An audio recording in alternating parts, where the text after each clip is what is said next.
Very warm welcome, dear learners. Welcome to my channel Gurukul of Excellence. I'm your mentor Rambai Yadav. And learners, today we are going to start second chapter of our main book, First Flight. The name of the chapter is Nelson Mandela, Long Walk to Freedom. The chapter is taken from autobiography of Nelson Mandela. And before we start थोड़ी सी बात मैं आपसे करना चाहूँगी readers learners. आपने apartheid system I think सुना होगा. अपार्थाइड सिस्टम साउथ अफ्रीका का एक बहुत ही आप कह सकते हो क्रूअल इनह्यूमन सिस्टम था, जिसके अकॉर्डिंग जो वाइट स्किन वाले लोग थे वो ब्लैक स्किन वाले लोगों को गुलाम की तरह रखते थे और उनके साथ बड़ा ही एनिमल्स की जैसे कि एनिमल्स के साथ भी शायद हम थोड़ी दया दिखा लें, उनके साथ बड़ा ही इनह्यूमन बिहेवियर किया जाता था. और इस सिस्टम के अगेंस्ट वहाँ के जो ब्लैक लोग थे उन्होंने एक बहुत ही लंबी लड़ाई लड़ी और फाइनली वो जीते. और आजकल आप सुनते होंगे, आप सोशल साइंस में भी पढ़ते होंगे कि अब साउथ अफ्रीका में डेमोक्रेटिक सिस्टम है. So before we start let's read something about apartheid system. Apartheid is a political system that separates people according to their race. कि जो अपार्थाइड सिस्टम है ये पॉलिटिकल सिस्टम है जिसमें क्या है कि जो लोगों को उनकी रेस के अकॉर्डिंग, उनके रंग भेद के अकॉर्डिंग सेपरेट करता है. यानी कि रंग भेद की जो नीति है उसको अपार्थाइड सिस्टम कहते हैं, जो इंसान को इंसान से अलग करती है. कैन यू से which of the 3 countries named below had such A political system until very recently. आप 3 कंट्रीज़ के नाम हैं, आप डेफिनेटली समझ गए होंगे कि कौन से कंट्री में अभी रिसेंटली ये अपार्थाइड सिस्टम था.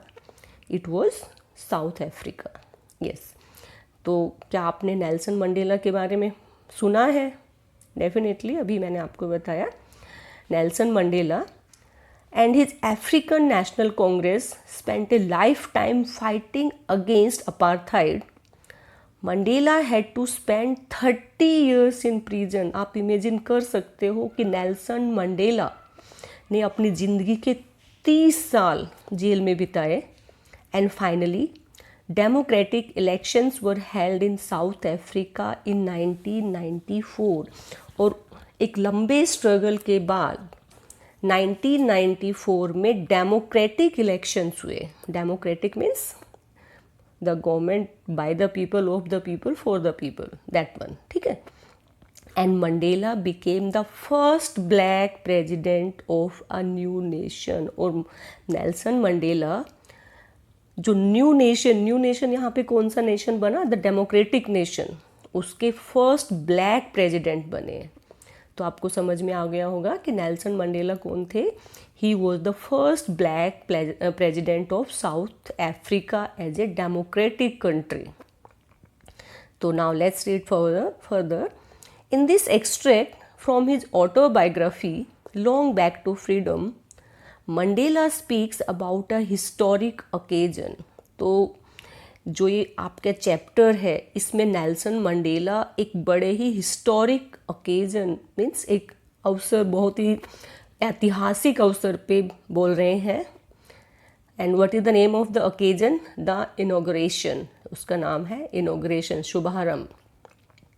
Can you guess what the occasion might be? क्या आप गेस कर सकते हो ये कौन सा अवसर है?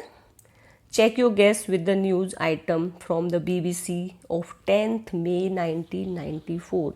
अब कौन से ओकेजन की बात कर रहे हैं ये जानने के लिए आप नीचे दिया हुआ न्यूज़ आइटम पढ़ें, जो कि कब पब्लिश हुआ था? 10th May 1994 को. और कहाँ पे हुआ था? BBC ने पब्लिश किया था इसको. Okay.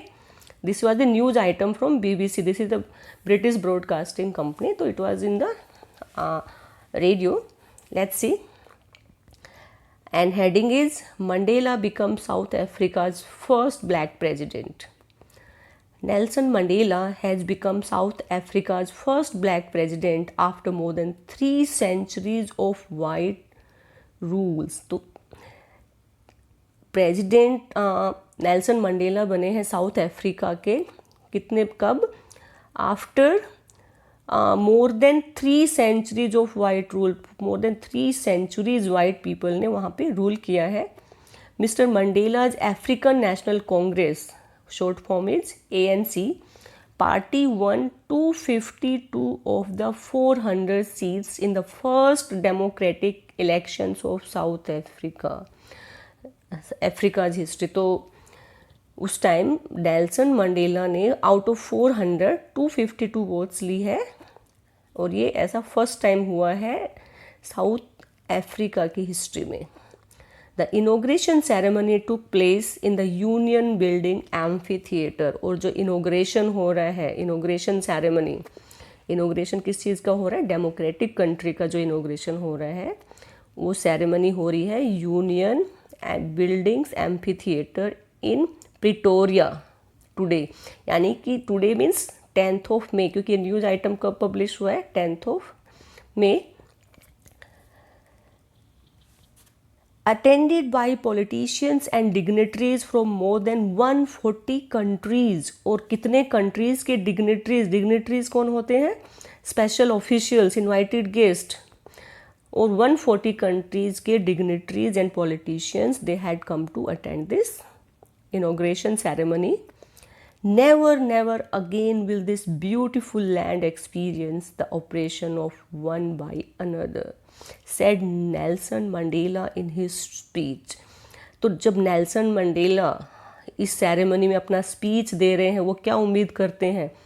Never never will this beautiful land experience the operation of one by another. की अब कभी भी इंसान की जो ये एक को दूसरे को ऑप्रेस करने वाली पॉलिसी है शायद अब हमारे इस ब्यूटीफुल कंट्री में कभी भी नहीं होगा. कि मतलब ये रंग भेद की नीति कभी दोबारा फॉलो नहीं होगी. Jubilant scenes on the streets of Pretoria followed the ceremony with blacks whites and coloured celebrating together. और जैसे ही ये सब था तो हर तरह के लोग मीन्स ब्लैक वाइट और सब एक साथ सेलिब्रेट कर रहे थे. More than 10,000 South African man women and children of all races sang and danced with Joy.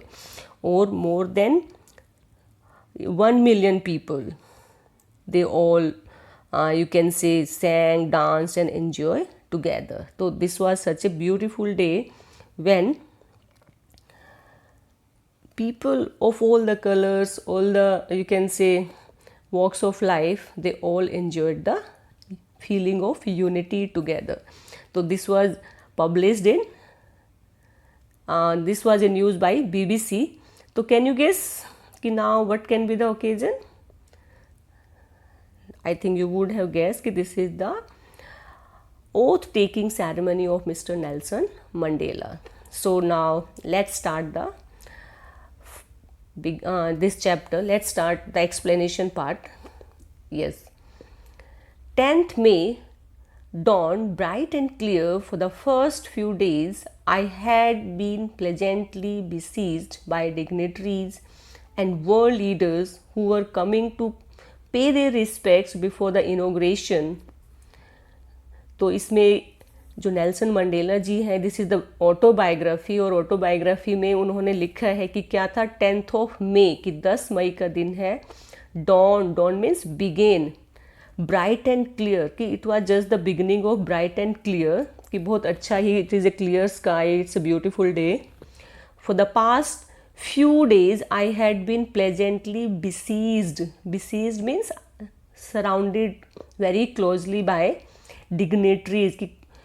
कि कुछ दिनों से जो dignitaries क्या होते हैं? important officials, जो कहते हैं गणमान्य व्यक्ति, and the world leaders who were coming to pay their respects before the inauguration. कि आपने देखा होगा जब भी कोई बड़ा प्रोग्राम होते हैं तो एक दूसरे कंट्रीज़ के जो हाई ऑफिशियल्स होते हैं, पॉलिटिकल लीडर्स होते हैं, वो सब आते हैं सम्मान में. तो इस तरह से जब ये प्रोग्राम होना था तो आपने अभी BBC के न्यूज़ में पढ़ा है कि 140 कंट्रीज़ के leaders and officials they were already going to South Africa to pay their respect before the inauguration. Inauguration means अब एक नई शुरुआत होने जा रही है साउथ अफ्रीका में, तो नई बिगनिंग क्या हो सकती है? It will be the system of democracy that is going to begin in South Africa. The inauguration would be the largest gathering ever of international leaders on South African soil, और ये south African soil में सबसे बड़ी political leaders की, international leaders की gathering होने जा रही थी। The ceremonies took place in the lovely sandstone amphitheatre formed by Union Buildings in Pretoria. और जो ये सेरेमनी होने जा रही थी, कहाँ पे होने जा रही थी बच्चों? ये जो मेन वर्ड्स हैं इनको आप अच्छे से लर्न कर लो, क्योंकि अगर आपके ऑब्जेक्टिव टाइप क्वेश्चंस आते हैं then it will be very helpful. So the ceremony would it was going to take place in the amphitheatre. Amphitheatre क्या होता है कि आपने देखा होगा स्टेडियम की तरह जैसे होता है, जिसमें स्टेयर्स लगी होती हैं और जो दर्शक होते हैं, व्यूअर्स होते हैं, वहाँ बैठ के देखते हैं। तो means it was like an amphi theatre formed by the union Buildings in Pretoria. Name of the place is Pretoria, और यूनियन बिल्डिंग्स का जो एम्फी थिएटर है वहाँ पे ये सेरेमनी होने जा रही है। For decades this had been the seat of white supremacy. और कई डेकेड से जो ये जगह है किसकी सुप्रीमेसी रही थी? यहाँ पे वाइट लोगों का बोलबाला रहा था, सुप्रीमेसी रही थी। And now it was the site of A rainbow gathering of different colours and Nations for the installation of south Africa's first democratic non racial government. और अब पहली बार यहाँ पे कलरफुल लोग बैठे हुए थे। It was a rainbow, rainbow मतलब 7 कलर, यानी डिफरेंट कलर्स के लोग, क्योंकि इंटरनेशनल डिग्नेटरीज थे वहाँ पे, तो अलग अलग कलर के लोगों का इस तरह ऐसा दिख रहा था जैसे रेनबो एक तरह से वहाँ पे हो। और एक नया सिस्टम वहाँ पे जो स्टार्ट होने वाला था, इंस्टॉलेशन मतलब जो बिगिनिंग होने वाली थी नए सिस्टम की, कौन से का? डेमोक्रेटिक नॉन रेशियल गवर्नमेंट की। अब किस तरह की गवर्नमेंट होगी साउथ अफ्रीका में? डेमोक्रेटिक कंट्री होगा और कोई भी रंग भेद नहीं होगा। Yes, next paragraph. On that lovely autumn day, I was accompanied by my daughter Jinani. तो अब ये on that lovely autumn day, lovely autumn day से क्या मीनिंग है? ऑटम डे में बच्चों आपने देखा होगा कि ऑटम सीजन में क्या होते हैं, जो येलो और ड्राई लीव्स होते हैं, पुराने जो लीव्स होते हैं वो झड़ जाते हैं और ट्रीज पे सुंदर ब्यूटीफुल न्यू लीव्स आते हैं। तो इसको यहाँ पे मीन्स लिटरेरी सेंस में यूज़ किया है नेल्सन मंडेला जी ने। तो वो कहते हैं कि on that lovely autumn day, कि जो आज हम कौन सी डेट की बात कर रहे हैं इस चैप्टर में, 10 मई।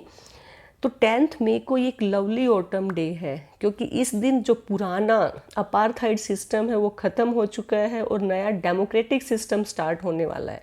That's why it is called lovely autumn day. I was accompanied by my daughter Zenani, की जो मंडेला जी हैं, he goes to this you can say place of celebration with his daughter. You can learn the name of the daughter Zenani. On the podium, podium क्या होता है? Dice, जो raised platform होता है जैसे कि stage. Mr De Klerk was the first sworn in as second deputy president. तो जो सेकेंड डेप्यूटी प्रेजिडेंट है वो कौन है? Mr De Klerk. He was sworn in, sworn in means उनको अब उन्होंने अभी शपथ ली है। तो पोडियम, पोडियम का मीनिंग है small raised platform. Okay, then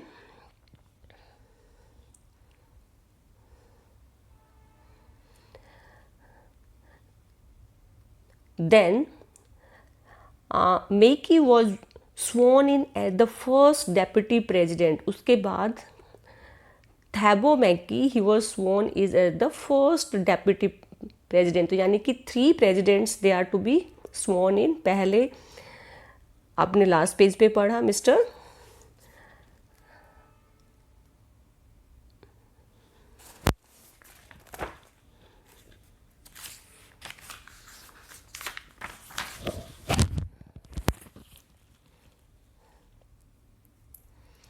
okay, उसके बाद थाबो मैकेबी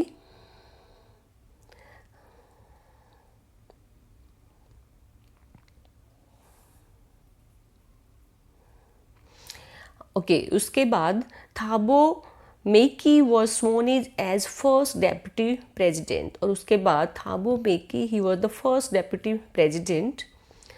When it was my turn, I pledged to obey and uphold the Constitution and to devote myself to the well-being of the Republic and its people. और जब उसके बाद मेरी बारी आई तो I pledge कि मैंने pledge लिया कि मैं क्या करूँगा, to obey and uphold the constitution, कि मैं जो कॉन्स्टिट्यूशन में जो जो बातें लिखी हैं उनको ओबे करूँगा और उनको अपहोल्ड, उन वैल्यूज़ को मैं बनाए रखूँगा. And to devote myself to the well being of the republic, और मैं अपनी ज़िंदगी को रिपब्लिक के वेल बींग के लिए, जो डेमोक्रेटिक कंट्री है उसके लिए अपने आप को समर्पित कर दूंगा, डिवोट कर दूंगा. To the assembled guest and the watching world I said. अब जो नेक्स्ट वाले जो वर्ड्स हैं, ये जो आपने थोड़े छोटे फॉन्ट में देख रहे होंगे, ये नेल्सन मंडेला जी के स्पीच का पार्ट है. Today all of us do our presence here confer, फिर बीच में डैश डैश मीन्स उन्होंने कुछ पार्ट स्पीच का काट दिया, सिर्फ कुछ जो इम्पोर्टेंट पार्ट है जो हम रीडर्स के लिए यहाँ पे इम्पोर्टेंट है वो वाला पार्ट उन्होंने लिखा है कि today all of us by our presence here, कि आज हम सब यहाँ पे confer glory and hope to new born liberty, हम अपनी जो न्यू बोर्न लिबर्टी है उसकी ग्लोरी और उसकी होप में मतलब विश्वास करते हैं. Out of the experience of an extraordinary human disaster that lasted too long must be born a society of which all humanity will be proud, कि जो इतने सारे ऑपरेशंस, इतना जो एक्स्ट्रा ऑर्डिनरी ह्यूमन डिजास्टर था. Extraordinary human disaster से क्या मतलब है, इसका मीनिंग है कि एक इंसान दूसरे इंसान पे किस तरह से जुल्म ढा सकता है. एक तो होता देखो नेचुरल डिजास्टर, आप पढ़ते रहे होंगे नेचुरल डिजास्टर में नेचर का रोल होता है, लेकिन यहाँ पे एक इंसान ही दूसरे इंसान पे इस तरह से व्यवहार कर रहा है जैसे अपार्थाइड सिस्टम में था. तो कह रहा है कि नेल्सन मंडेला जी कह रहे हैं कि ये एक तरह से एक्स्ट्रा ऑर्डिनरी ह्यूमन डिजास्टर था कि जो कि बहुत ही लंबा चला, और now they are going to make a society which all humanity will be proud of, कि अब जो जैसा देश बनाएंगे उस पर सब लोग गर्व करेंगे.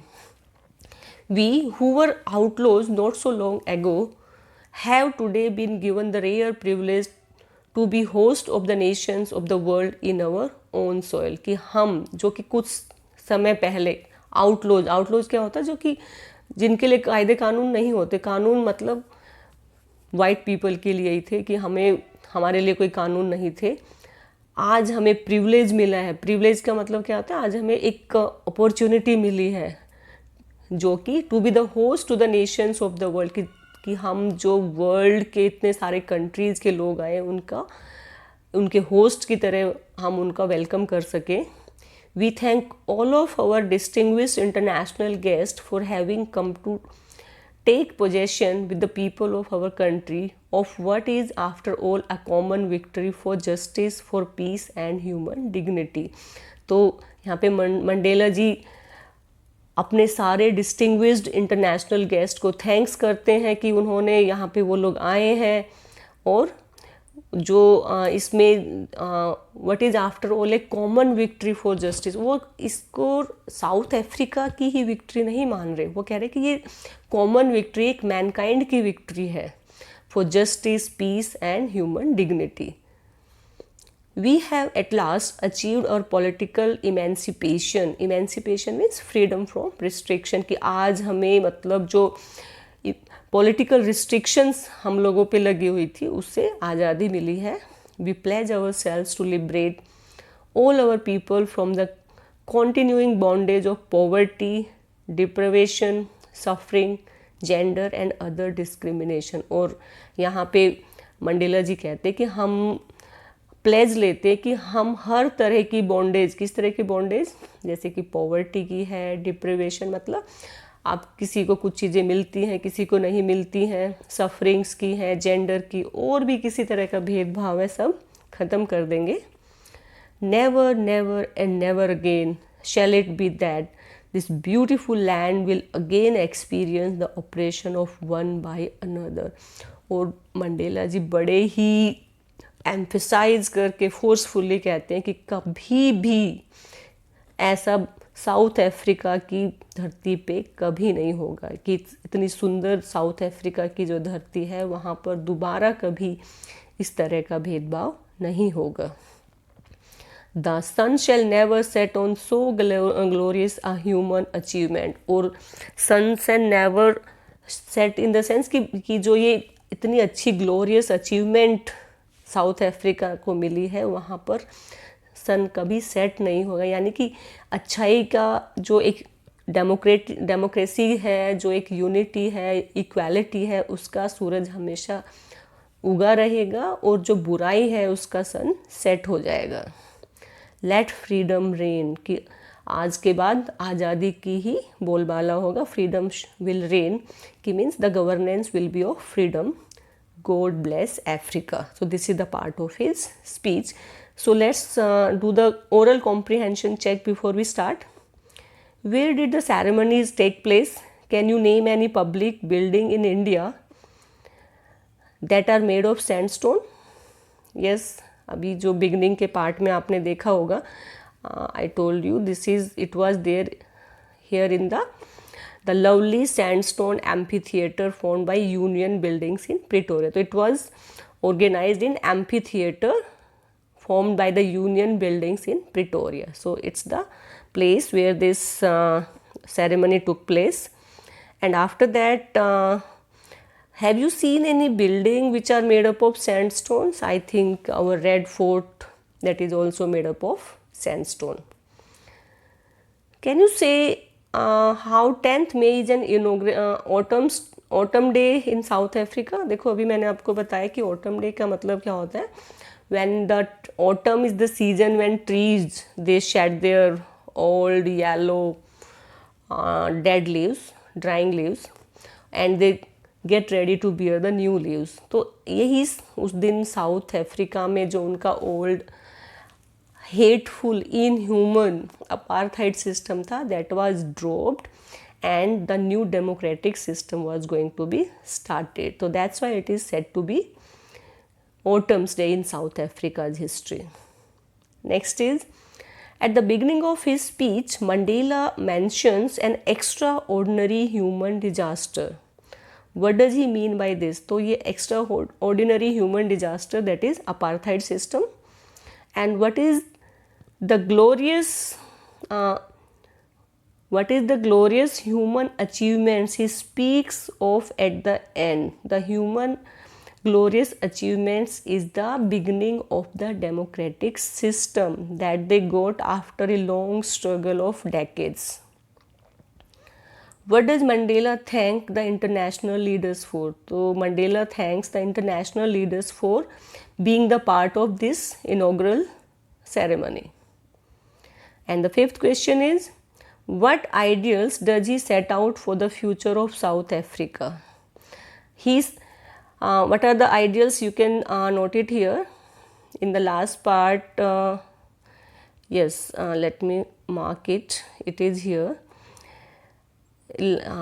So he sets that there will be no bondage of poverty, deprivation, suffering, gender and other discrimination. So he believes that there will be no poverty, no deprivation, no suffering, and there will be no difference of gender or any other discrimination.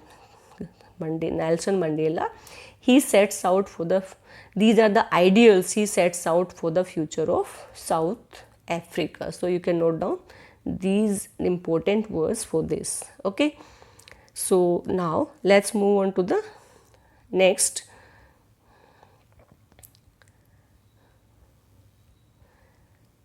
Yes,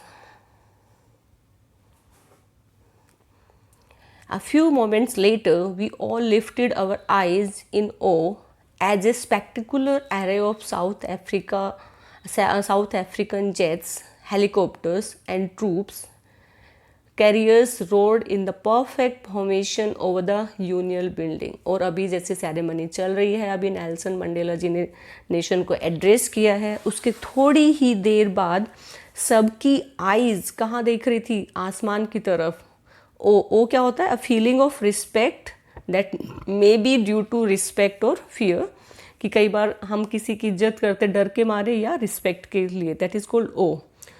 तो एक spectacular error means बहुत ही मन भावन दृश्य आप कह सकते हो, very you can say impressive scene that was created by South African jets, helicopters and troop carriers. Troop क्या होती है? Army, soldiers carrier rode in perfect formation over the Union building के आसमान में हेलीकॉप्टर्स हैं, जेट्स हैं, troop carriers है, वो एक बड़ा ही सुंदर सा फॉर्मेशन बनाते हैं जो कि बड़ा ही स्पेक्टेकुलर है, बड़ा ही अट्रैक्टिव है।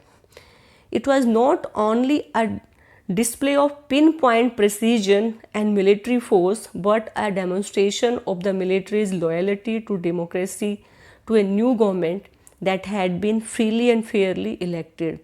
और जो ये आसमान में इतनी ब्यूटीफुल जो फॉर्मेशन बना रही है, ये खाली military, it is not the display of pin point precision. Pin point precision means देखो आसमान में इतने सारे हेलीकॉप्टर्स और जेट्स और आर्मी कैरियर्स जो मूव कर रहे हैं, वो इतने पिन पॉइंट के डिफरेंस से भी इतनी एक्यूरेसी है, प्रिसीजन मीन्स इतनी एक्यूरेसी से मूव कर रहे हैं। ये खाली it's not the demonstration of the military's loyalty to the democracy को, मतलब ये एक ब्यूटीफुल डिस्प्ले ही नहीं है, बल्कि आर्मी का गवर्नमेंट के लिए लॉयल्टी शो करने का भी एक मौका है। To a new government that had been freely and fairly elected. ये कौन सी गवर्नमेंट है? जो कि फ्रीली एंड फेयरली, क्योंकि बड़ा ही फेयर इलेक्शन हुआ है जिसमें Nelson Mandela he won the you can say election and he became the president. Only moments before, और कुछ ही मोमेंट्स पहले, the highest generals of the South African defence force and police, their chest bedecked means decorated with ribbons and medals from days gone by saluted me। और जो कुछ ही समय पहले army के और पुलिस के नौजवान थे जिनके चेस्ट पे इतने सारे मेडल्स लगे हुए थे, उन्होंने मुझे सैल्यूट किया एंड प्लेज देयर लॉयल्टी, और उन्होंने ये भी प्लेज लिया कि वो जो डेमोक्रेटिक कंट्री है उसके लिए लॉयल रहेंगे, उसके लिए वफादार रहेंगे। They will work for the loyalty of the nation. I was not unmindful of the fact that not so many years before they would not have saluted but arrested me। अब Mandela जी याद कर रहे कि अगर कुछ साल पहले यही जो आर्मी वाले और पुलिस वाले थे जिन्होंने उनको अरेस्ट कर लिया होता, अगर ये कुछ साल पहले की बात होती तो वो उसको अरेस्ट कर लेते। Finally a sovereign of Impala jest left a smoke trail of the black, red, green, blue and gold of the new South African flag। और तभी जो इम्पाला जेट्स हैं वो स्मोक, आपने देखा होगा ना कि जब भी कोई एरोप्लेन के जो स्मोक निकलती है, that one they were making different colourful you can say trail line बनाते हैं स्काई में of red, green, black, blue, gold colour की। और ये सारे कलर्स किसके पार्ट हैं? The flag of South Africa. तो एक तरह से जो नेशनल फ्लैग है साउथ अफ्रीका का, वो स्काई में बना रहे हैं jets. The day was symbolise for me by the playing of our to national anthem. और उस दिन, मतलब वो दिन एक तरह से इस सिंबल के रूप में भी मनाते कि उस दिन दोनों के दोनों जो कंट्री के नेशनल एंथम थे वो गाए गए थे। And the vision of white singing कोसी सेकेले आई अफ्रीका, कि जो वाइट पीपल थे उन्होंने ये वाला नेशनल एंथम गाया, एंड द ब्लैक सिंगिंग डाई स्टेम, जो कि उनका the old anthem of republic, जो रिपब्लिक पहले, क्योंकि अपार्थाइड सिस्टम से पहले साउथ अफ्रीका में रिपब्लिक कंट्री था, तो रिपब्लिक सिस्टम में जो नेशनल एंथम गाया जाता था वो, और जो वाइट्स ने अपार्थाइड के टाइम पे सिस्टम में जो गाया था कोसी सिकेले आई अफ्रीका, दोनों के दोनों नेशनल एंथम्स गाए गए। Although that day neither group new the lyrics of anthem, क्योंकि अब दोनों नेशनल एंथम के दोनों ग्रुप्स को एक दूसरे के एंथम्स नहीं आते थे. They once that they neither group knew the lyrics of the anthem. They once despised means had a very low opinion, क्योंकि बीच में it was hated a lot. जो दूसरे वाला जो, क्योंकि दोनों एंथम आप देखिए, जो वाइट का एंथम था that was hated by black people, और जो रिपब्लिक एंथम था that was hated by the white people. तो यानी कि लोगों को इस एंथम से, एक दूसरे के एंथम से हेट थी. ठीक है. Although that day neither group new the lyrics of the anthem. नहीं पता था क्योंकि वो हेट करते थे. ऐसा देखो, नेशनल एंथम होता तो we hope that the whole country should have respect to that anthem, but यहाँ पे ऐसा कुछ नहीं था. They would soon know the words by heart. लेकिन मंडेला जी उम्मीद कर रहे हैं कि बड़ी ही जल्दी सभी लोगों को नेशनल एंथम के जो वर्ड्स हैं वो बड़ी जल्दी ही याद हो जाएंगे. On the day of inauguration, I was overwhelmed with a sense of history.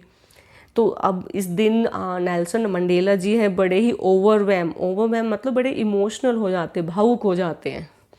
With a sense of history, कि जो अब वो हिस्ट्री को याद कर रहे हैं कि क्या हुआ, कैसे अपार्थाइड सिस्टम उनके कंट्री में स्टार्ट हुआ. In the first decade of 20th century, अब वो बात कर रहे हैं in the first decade of 20th century, यानी कि 1910 से 1920 के बीच वाला. A few years after the bitter Anglo-Boer War, कि जो कुछ ही साल, जो एंग्लो-बोअर वॉर हुई थी उसके कुछ ही सालों बाद, and before my own birth, और अपने खुद के बर्थडे से पहले, the white-skinned peoples of South Africa patched up their differences and erected a system of racial domination against the dark-skinned people of their own land. कि जो ये जो एंग्लो बोअर वार के बाद जो वाइट स्किन वाले लोग थे, उन्होंने जो ब्लैक स्किन वाले लोगों के लिए अपने मन में डिफरेंसेस क्रिएट कर दिए अपने ही कंट्री में. The structure they created formed the basis of one of the harshest, most inhuman societies the world had ever known. और ये जो सिस्टम उन्होंने स्टार्ट किया, ये इंसान की हिस्ट्री में सबसे हार्शेस्ट, सबसे भयानक आप कह सकते हो, और इनह्यूमन, क्रूअल सोसाइटीज़ में, मतलब ऐसा ना कभी सुना था ना देखा था, इस टाइप का सिस्टम वहाँ पे स्टार्ट कर दिया.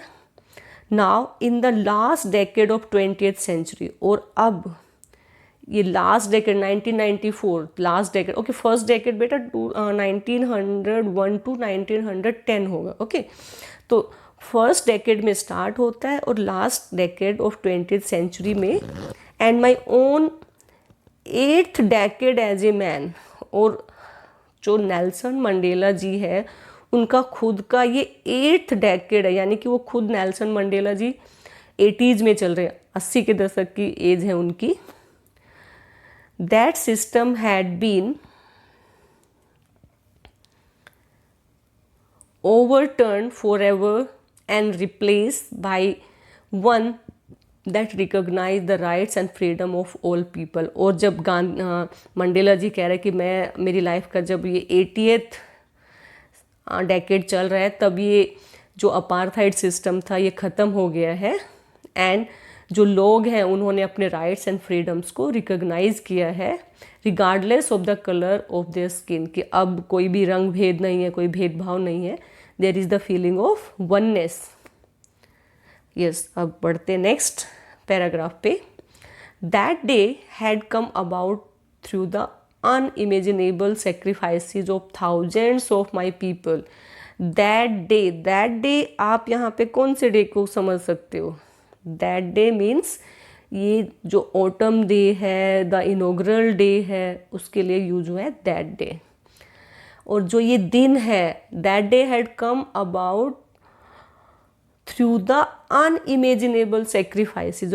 जो सेक्रीफाइसेस किए लोगों ने, अनइमेजिनेबल, आप सोच भी नहीं सकते कि लोगों ने किस किस तरह के सेक्रीफाइसेस किए और किन्होंने. Thousands of my people, my people किसके लिए यूज हुआ है? ब्लैक पीपल, कि मेरे लोगों ने, क्योंकि Nelson Mandela he is himself A black, और जो ब्लैक लोगों ने अपनी आज़ादी के लिए इतने इतने सेक्रीफाइसेस किए जिसको आप सोच भी नहीं सकते हो.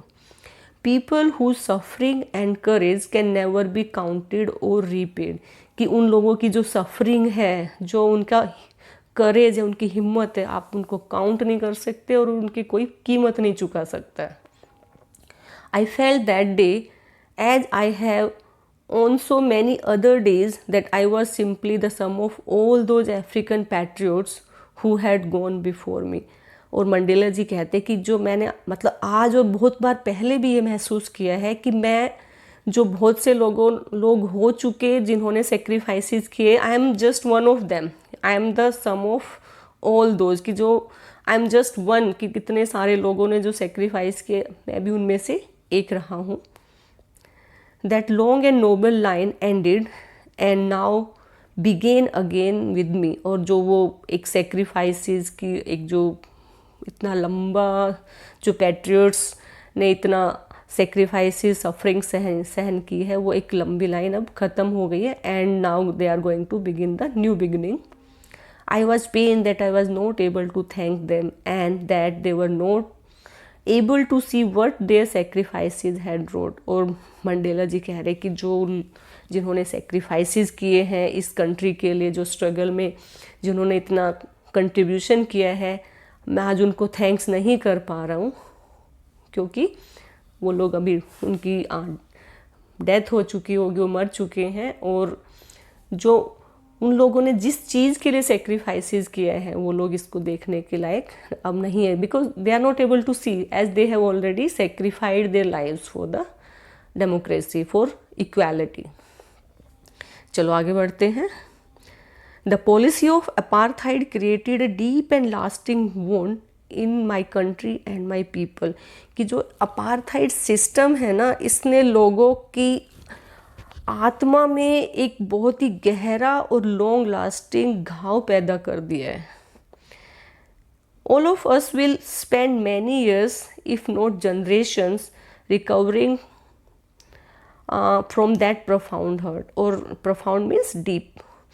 अब मंडेला जी कह रहे कि मैं मतलब हम सब ब्लैक लोग मतलब बरसों लगाएंगे, अगर जनरेशन्स नहीं तो बहुत सारे बरसों तो ज़रूर लगाएंगे, जो इतने घाव दिए हैं ना इस सिस्टम ने, जो भेदभाव ने इतना जो हमें हर्ट किया है, तो इसको जो इतने गहरे गहरे घाव जो मिले हैं एक हेट की फीलिंग से, जो एक दूसरे से नफ़रत की फीलिंग से, इससे रिकवर होने में हमें बरसों लग जाएंगे. जनरेशन्स, अगर जनरेशन्स नहीं तो बहुत सारे बरस तो ज़रूर लगेंगे, many years it will take. But the decades of oppression and brutality had another unintended effect. अब मंडेला जी कहते हैं but the decade of oppression and brutality had another unintended effect. इसका एक और जो मतलब आप सोच भी नहीं सकते, उसका एक और भी इफेक्ट है, that is, and that it produced the Oliver Tambos, the Walter Sissulus, the Chief Lutherlis, the Yusuf Dadus, and the Bram Fishers, the Robert Subukovis of our time. अब इनको देखो, ये जो भी नेम्स यहाँ लिखे, these are all great South African leaders, black South African leaders.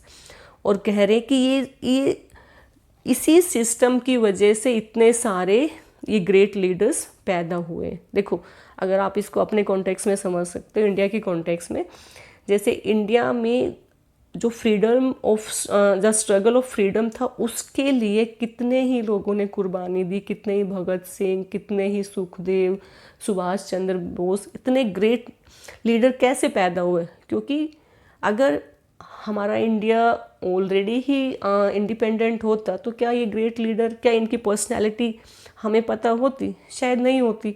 तो इसी वे में यहाँ पे मंडेला जी यहाँ पे इन ग्रेट लीडर्स की बात कर रहे हैं जिन्होंने इस फ्रीडम स्ट्रगल में इतना कंट्रीब्यूशन किया है. Man of such extraordinary courage, wisdom and generosity that their like may never be known again. कि अगर इतना बड़ा स्ट्रगल था तो उसी की वजह से इतने बड़े बड़े नेता पैदा हुए हैं, और इस तरह के नेता जो कि फुल ऑफ करेज हैं, फुल ऑफ विजडम है, जेनरोसिटी है, शायद वो नहीं होते अगर इतना स्ट्रगल वो कहते हैं ना, जितना बड़ा स्ट्रगल होगा उतने ही बड़े बलिदान चाहिए और उतने ही स्ट्रॉन्ग लोग चाहिए. तो this is one of like that.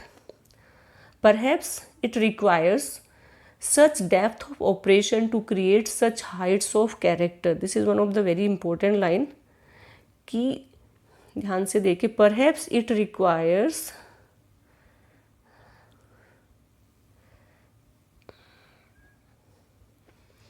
perhaps it requires such depth of operation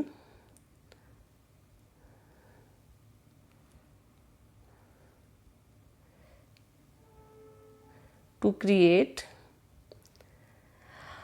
it requires such depth of operation to create such heights of character. कि मतलब जितना इंसान को दबाया जाता है तो उससे उसकी और भी बहुत सारी क्वालिटीज़ उभर के आती है. मतलब इतनी जो ऑपरेशन किया वाइट ने, उसकी वजह से इन लोगों का कैरेक्टर इतना निखर के आया कि they became the public leaders.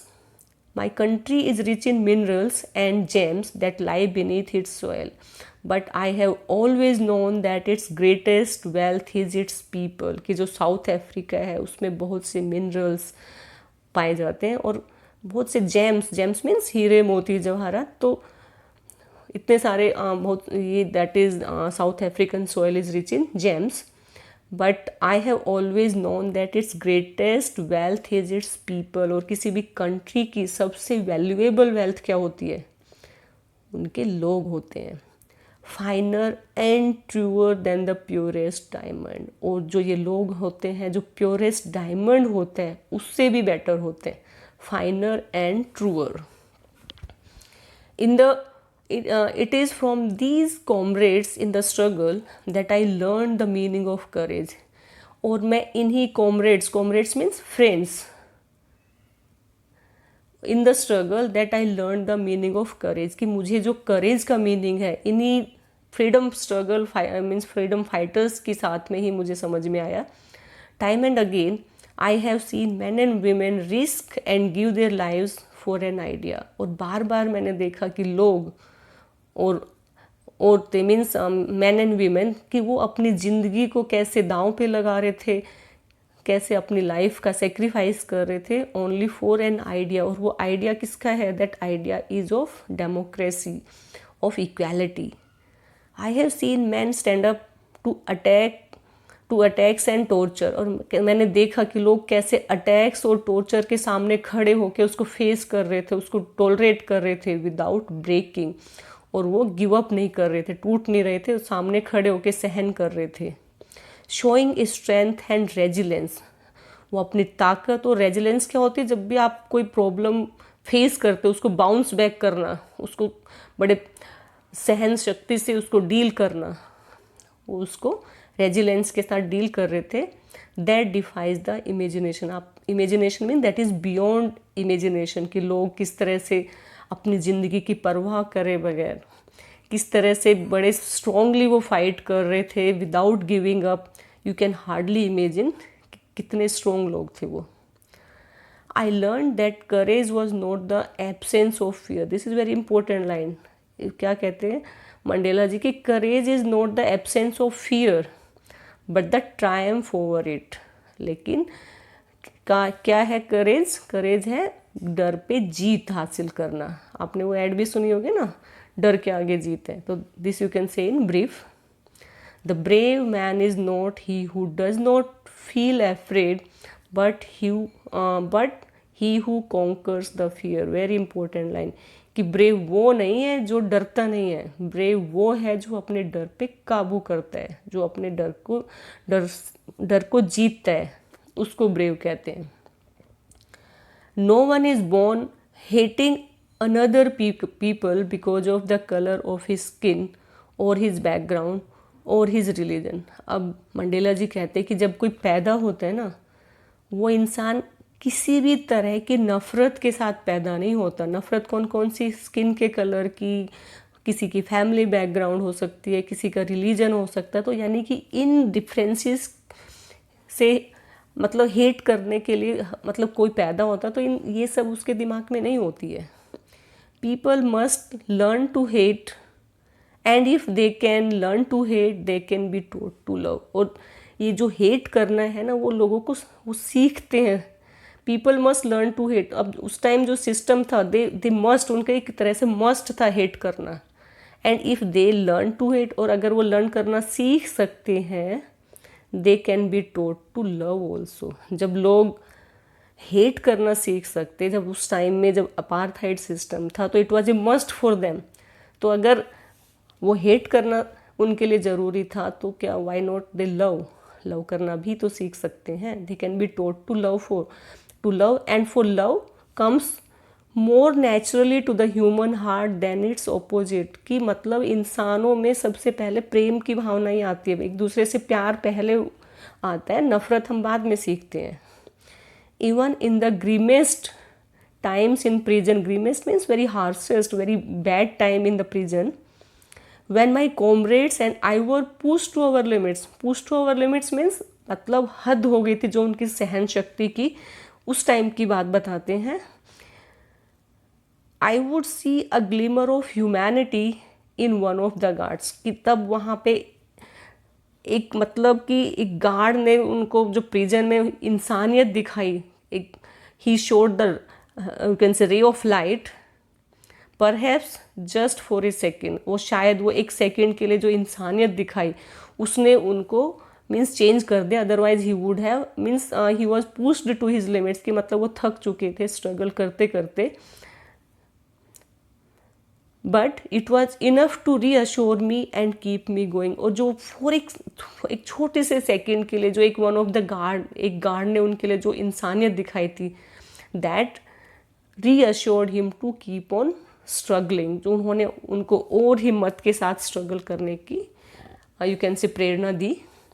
Mains goodness is a flame that can be hidden but never extinguish. Very beautiful line. कि जो इंसान की गुडनेस है ना, दैट कैन बी हिडन. कि कई बार टाइम ऐसा आता है कि इंसान अपनी अच्छाई भी नहीं दिखा सकता, तो that can be hidden but it can never be extinguished. Extinguished means बुझा नहीं सकते. You can not control it. It can be you can say hidden for some time but you can not extinguish it. Yes, now let's carry on the chapter. We'll do the oral check after this. Yes, in life, every man has twin obligation. अब Mandela ji कहते हैं हर इंसान की ज़िंदगी में दो तरह की जिम्मेदारी होती है. ऑब्लिगेशन मीन्स ड्यूटीज़, जिम्मेदारियाँ. Obligations to his family, to his parents and his wife and children. तो पहली जिम्मेदारी होती है हमारी परिवार के लिए, हमारे पेरेंट्स के लिए, वाइफ और बच्चों के लिए. And he has an obligation to his people. और क्या होती है, अपने लोगों के लिए, अपनी कम्युनिटी के लिए जिम्मेदारी होती है. His community, his country. तो हमारे पास दो तरह की जिम्मेदारियाँ होती है. कौन कौन सी होती है? One is for the family, for parents, for wife and children. और दूसरी जिम्मेदारी होती है for the people, for humanity and the country. In a civil and humane, HUMANE, it is spoken as humane. Humane means showing kindness, दयालुता. तो हमारी दो तरह की जिम्मेदारी, एक तो होती है फैमिली, परिवार की, और दूसरी होती है कम्युनिटी और कंट्री की. तो in a civil and humane society, humane society means जहाँ पे सोसाइटी जिसमें आपस में दया भाव हो, प्रेम हो. Each man is able to fulfil their obligations. कि हर इंसान अपनी ऑब्लिगेशंस क्या होता है, रिस्पॉन्सिबिलिटी फुलफिल करने के लायक होता है according to his inclination and abilities. कि इंसान की जहाँ पे इंक्लिनेशन क्या होता है, जहाँ उसकी नेचुरल थोड़ा झुकाव होता है, नेचुरल टेंडेंसी होती है, जिसका जिधर झुकाव होता है उसके अकॉर्डिंग अपनी जिम्मेदारी फुलफिल कर सकता है. But in a country like South Africa it was almost impossible for a man of my birth and colour to fulfil both these obligations. तो मंडेला जी कहते हैं कि मेरे कंट्री जैसे साउथ अफ्रीका जैसे कंट्री में इंसान कोई दोनों में से कोई भी ड्यूटीज़ पूरी नहीं कर सकता था। In South Africa a man of colour who attempted to live as a human being was punished and isolated, कि जो एक इंसान की तरह रहने की भी कोशिश करता था ना, he was punished and isolated. Isolated means उसको अकेला, मतलब एक तरह से बाहर निकाल देना, देश निकालना या समाज से निकालना, इस तरह से कर दिया जाता था। In South Africa, a man who tried to fulfill his duty to his people was inevitably ripped from his family. Ripped means separated. तो एक इंसान जो अपनी सोसाइटी के लिए कुछ करने की कोशिश करता था, तो उसको inevitably means unavoidably ripped from his family. Ripped from his family means he was taken away from his family and his home and was forced to live in a life apart. तो उसको अपने घर परिवार से अलग करके रखा जाता था, उसको फोर्स किया जाता था कि अपनी फैमिली और परिवार से दूर रहे। A twilight existence of secrecy. Twilight मतलब एक तरह से जो जहाँ पे इवनिंग के टाइम जो होता है, जो सनसेट के, एक तरह से सनसेट का जो टाइम है, तो a twilight existence of secrecy and rebellion. तो वो एक तरह से अपनी जो लाइफ है वो छुप के बड़ी सीक्रेटली, और रेबिलियन मतलब कि जो गवर्नमेंट्स के अगेंस्ट जाके बितानी पड़ती थी। I did not in the beginning choose to place my people above my family, कि मुझे शुरुआत में अपनी फैमिली को, जो अपने लोग हैं उसको अपनी फैमिली से ऊपर मैंने नहीं रखा। यानी कि इन the beginning I did not have any feeling of you can से patriotism. I had more priority of my family in the beginning, but in attempting to serve my people, I found that I was prevented from fulfilling my obligations as a son, brother, a father and a husband. लेकिन वो कहते कि but in attempting to serve my people, और जैसे ही मैंने अपने लोगों की सेवा करने की कोशिश की, I found that I was prevented from fulfilling my obligation as a son. तो मुझे रोक दिया गया कि मैं अपनी एज ए बेटे की ड्यूटी निभा पाऊँ, एज ए ब्रदर की ड्यूटी, या एज ए फादर या हस्बैंड की ड्यूटी निभा पाऊँ। Okay, now next move on to next paragraph. I was not born with a hunger to be free. अब मंडेला जी बड़ी सिंपल सी सीधी सी बात बता रहे हैं कि भाई मैं जब पैदा हुआ था ना, तो मुझे कोई ऐसी आज़ादी की कोई भूख नहीं थी। I was born free in every way that I could know, कि मतलब वो कहता है कि मुझे लगता है जब मैं पैदा हुआ तो मैं फ्री था हर तरीके से, और जितनी मुझे आज़ादी की मीनिंग पता था उस वे में मैं फ्री था। Free to run in the field near my mother's hut. तो अभी वो बचपन की फ्रीडम क्या बोलता है, free to run in the fields near my mother's hut, की बचपन में तो मुझे इतनी आज़ादी चाहिए कि घर के बाहर जो अपने मदर की हर्ट है वहाँ पे खेतों में घूम सकूँ। I can run in the fields. Free to swim in the clear rim that ran through my village. और बच्चों में कितनी आज़ादी चाहिए, पेरेंट्स मना करते और नदी में तैरने का मौका मिल जाए तो वो भी आज़ादी थी मुझे। Free to roast mealies under the stars and ride the broad backs of slow moving bulls. और बच्चे को और किस तरह की चाहिए, roasting of mealies just like corns, उनको रोस्ट करके खाना, और जो बुल्स की राइड करना, तो ये सब उसको आज़ादी मिली थी, कोई नहीं रोकता था। As long as I obeyed my father and abided by the customs of my tribe, I was not troubled by the laws of man or God. कि जब तक मैं अपने फादर का कहना मानता हूँ और जो हमारी ट्राइब के जो कस्टम्स हैं उनको फॉलो करता हूँ, तो मुझे कोई मुसीबत नहीं थी, ना कोई लॉ का डर था, ना कहीं गॉड का डर था।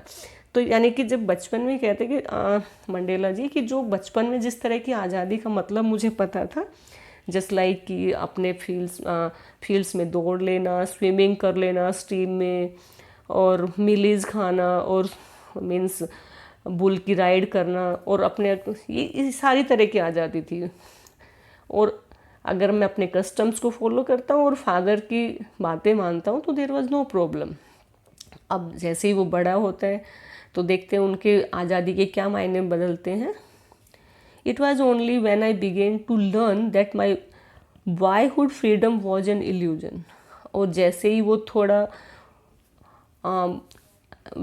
सीखना स्टार्ट हुआ दैट, और जो कि मेरी जो बॉयहुड की जो फ्रीडम थी, यानी जो पहले वाले इससे फर्स्ट वाले पैराग्राफ में दिए वो सारी फ्रीडम एक इल्यूजन है। इल्यूजन क्या है कि जो है, जो दिखती है लेकिन होती नहीं है, like that. When I discovered as a young man that my freedom had already been taken from me, that I began to hunger for it। और जैसे जैसे वो बड़े हुए तो उनको पता लगा कि उनकी आज़ादी उनसे छिन गई है, तो उनको उसकी और भी ज़्यादा भूख लगी। यानी कि जब हमसे कोई चीज़ छीनी जाती है तो हम उसको लेने की ज़्यादा कोशिश करते हैं। At first as a student I wanted freedom only for myself. और फिर वो जैसे स्टूडेंट थे तो वो क्या सोचते थे, he wanted freedom only for myself, कि अपने लिए आज़ादी चाहिए। The transitory freedom of being able to stay out at night. और थोड़े जब बॉयहुड में किस टाइप की फ्रीडम चाहिए, थोड़ी सी freedom to stay out at night, की रात को कोई रोक टोक ना हो, जब मन में चाहे बाहर जितने टाइम तक बाहर घूम ले। रीड व्हाट आई प्लीज्ड, जो मन में आए उस टाइप के बुक्स पढ़ें। And go where I chose, जहाँ मन करे वहाँ जाए। तो थोड़े बड़े हुए तो उनको इस टाइप की फ्रीडम पसंद आई। Later as a young man in the Johannesburg I yearn for the basic and honourable freedom. अब थोड़े और बड़े हुए जब, तो उनको किस टाइप की फ्रीडम चाहिए थी, थोड़ी बेसिक चीज़ें मिल जाएं और एक ऑनरेबल फ्रीडम, जो उनको एक थोड़ा इज्जत मिल जाए, उस टाइप की आज़ादी चाहिए थी। ऑफ अचीविंग माई पोटेंशियल, और जो उनका पोटेंशियल है उसके हिसाब से अगर उनको काम मिल जाए तो उस टाइप की चीज़ को आज़ादी समझ रहे थे। ऑफ अर्निंग माई कीप, और इस मतलब अपनी कमाई एक अच्छे से अर्निंग कर सके, like that. Of marrying and having a family, तो बड़े हो के मैरिज हो जाए, एक फैमिली हो।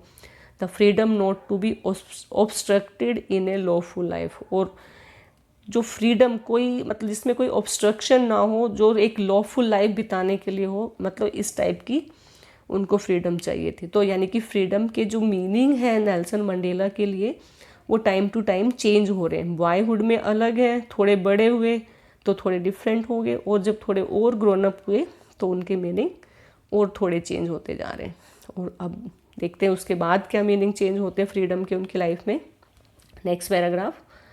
But when I slowly saw that not only was I not free, but my brothers and sisters were not free। अब नेल्सन मंडेला जी कहते कि जब मैं और बड़ा हुआ, यानी कि इस तरह की आज़ादी तो उनको मिल रही थी, तो उनको लगा कि ना मैं भी फ्री नहीं हूँ और मेरे जो दूसरे ब्रदर्स एंड सिस्टर्स हैं, यहाँ पे ब्रदर्स एंड सिस्टर्स वो बोल रहे हैं ब्लैक पीपल, वो भी फ्री नहीं है।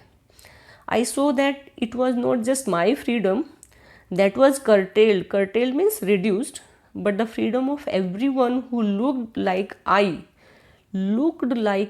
मतलब black did, कि यहाँ पे मेरी ही आज़ादी curtail नहीं कही, कम नहीं कर रखी है, बल्कि जो भी मेरे जैसे दिखते हैं उन सब पे भी restrictions लगी हुई है।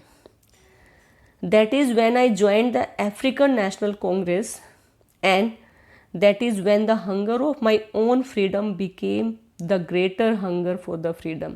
और ये इस बात का उनको कब पता लगा, जब उन्होंने अफ्रीकन नेशनल कांग्रेस ज्वाइन किया, और जब उनकी जो भूख थी फ्रीडम के लिए, वो that became the greater hunger for freedom. जो अब उनकी जो फ्रीडम की जो भूख थी वो और बढ़ गई थी। उस टाइम उनको पता लगा कि this is not the freedom, की वो लोग आज़ाद नहीं हैं, वो तो that was different.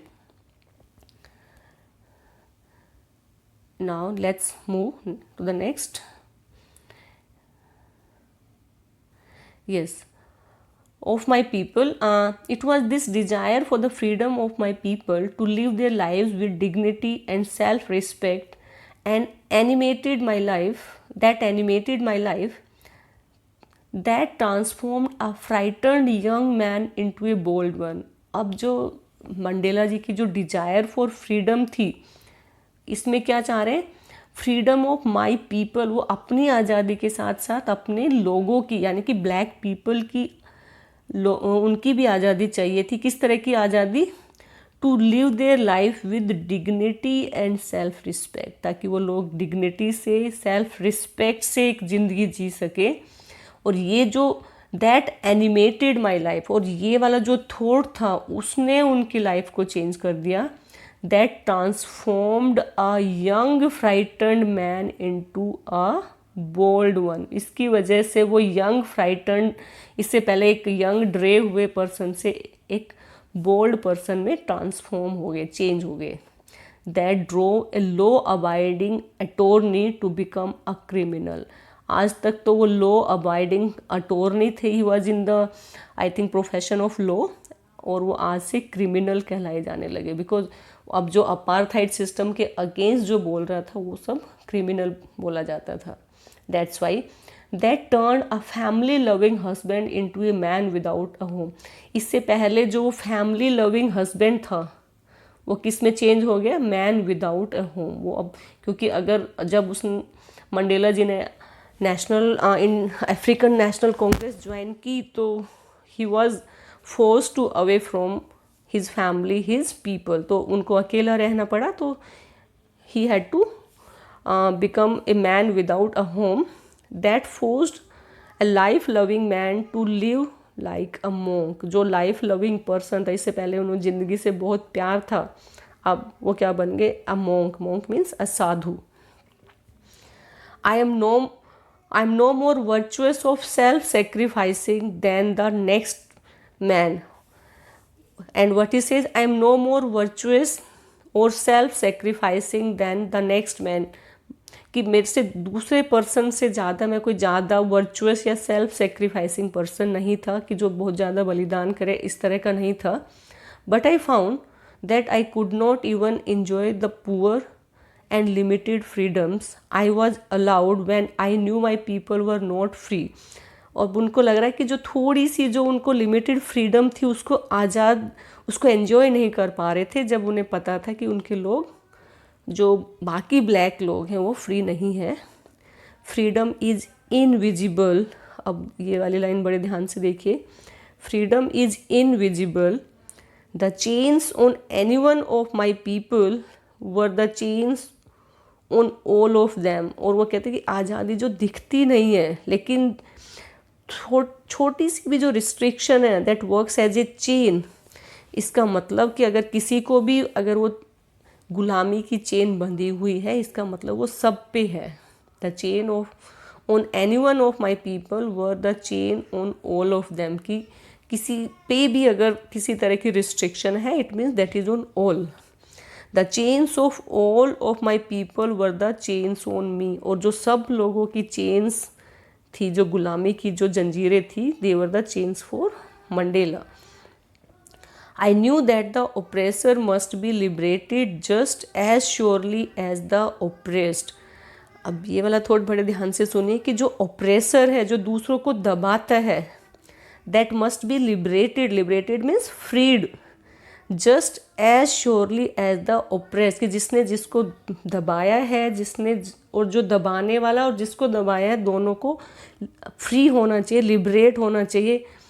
A man who takes away another man's freedom is a prisoner of hatred. कि जो इंसान दूसरे इंसान की आज़ादी चुराता है उसको क्या बोलेंगे, प्रिजनर ऑफ हेट्रेड. क्योंकि अगर आप दूसरे आदमी की आज़ादी चुराते हो तो आपके दिमाग में हेट ने आपको प्रिजन में डाल दिया, यानी कि आपके माइंड में हेट की फीलिंग, नफ़रत की फीलिंग भरी हुई है. He is locked behind the bars of prejudice. तो उसके दिमाग में प्रिजुडिस क्या होता है, the feeling of you can say differences of caste, religion etcetera. And narrow mindedness, कि जिसके मन में हेट्रेड की फीलिंग है उसके माइंड में क्या है, उस that person is full of prejudice and narrow mindedness.